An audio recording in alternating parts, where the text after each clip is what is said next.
The president of Burkina Faso, Captain Ibrahim Traore, stated a few months ago that Russia is very important to Africa and that there is a direct link between Russia and Africa's future.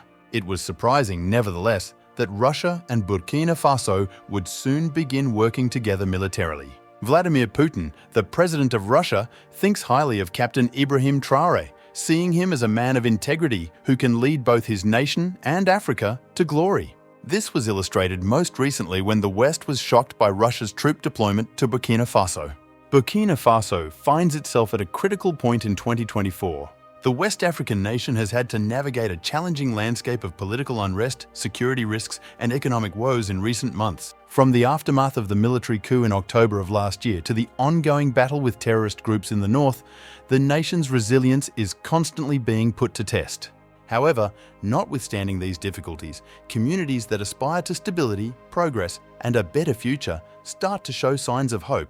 Burkina Faso's interim president, Ibrahim Traore, has aggressively pursued plans to fortify the nation both domestically and internationally since assuming office in October 2022.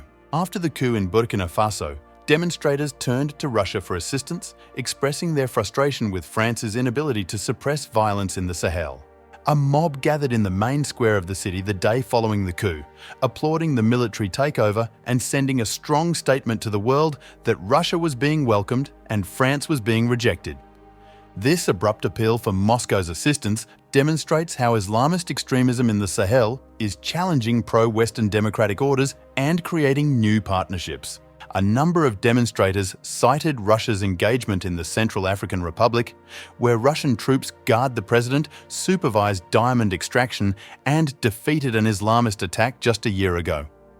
Others brought up Russia's recent intervention in Mali, the nation that borders Burkina Faso on the north. On January 25th, there were reports that about 100 Russian military forces had arrived in Ouagadougou, the capital of Burkina Faso.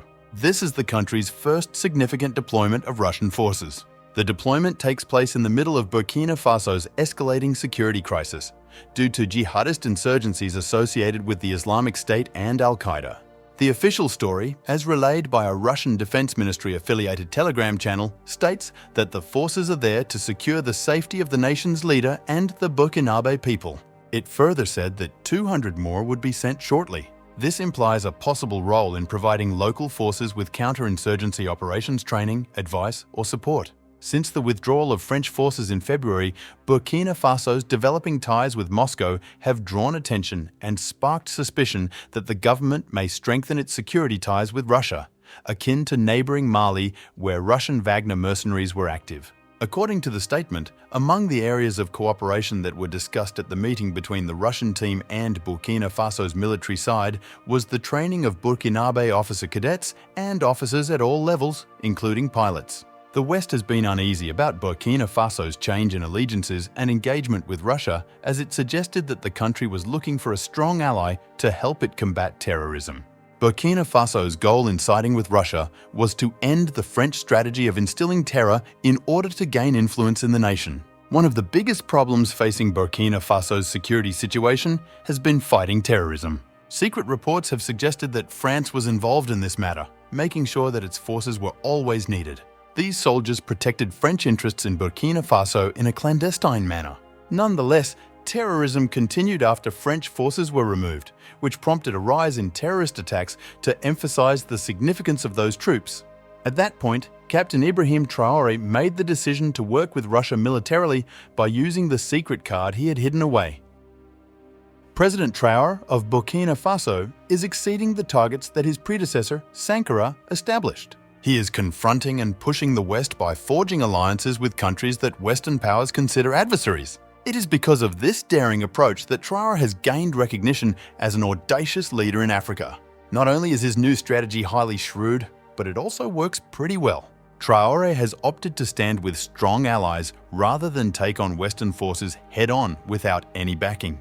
This renders him untouchable and makes it quite evident that Burkina Faso will form alliances with nations regardless of what the West thinks of them. The deployment will intensify Western concerns about Russia's expanding influence in the Sahel region of Africa.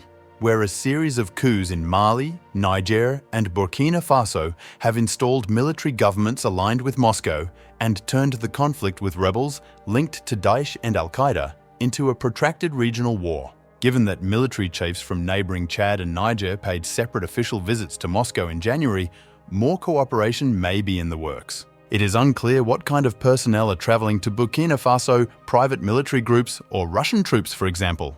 The West, which sees Russia's military operations in Africa with distrust, has become envious of these recent advances, particularly in light of the dissolution of the Wagner Group, a private military organization that unofficially served Russian interests in the continent. Traore is exploring every opportunity to fortify his nation. The fact that Burkina Faso, Mali, and Niger formed the Alliance of Sahel States, a mutual defense alliance, is no news again. The alliance was formed to assist in fending off any threats from external attack or armed revolt. It was established in response to General Abdurrahman Chiani's coup, when ECOWAS was threatening to use military force to assist in restoring constitutional order in Niger.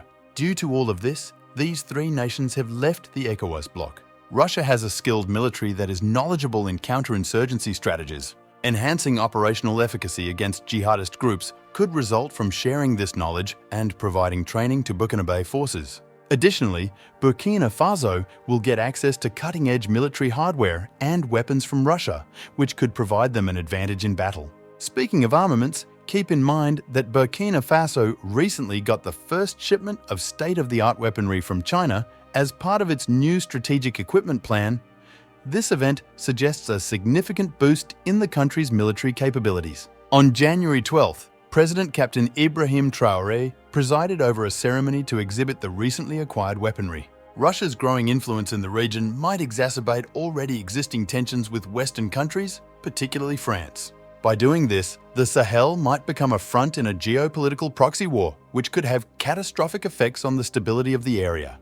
The success of Russia's presence in Burkina Faso will depend on a number of things: the nature and scope of the deployment, Burkina Faso's commitment to good governance and addressing the root causes of the conflict, and the response of the area to Russia's involvement will all play a significant role in determining whether this action improves security or promotes additional instability. Everybody is waiting to see how things work out. What do you think about Russia deploying troops to Burkina Faso? Do you think Russian troops will do what French troops were not able to do in years? Tell us what you think in the comments section below, and please do not forget to subscribe and like this channel for more informative videos like this one.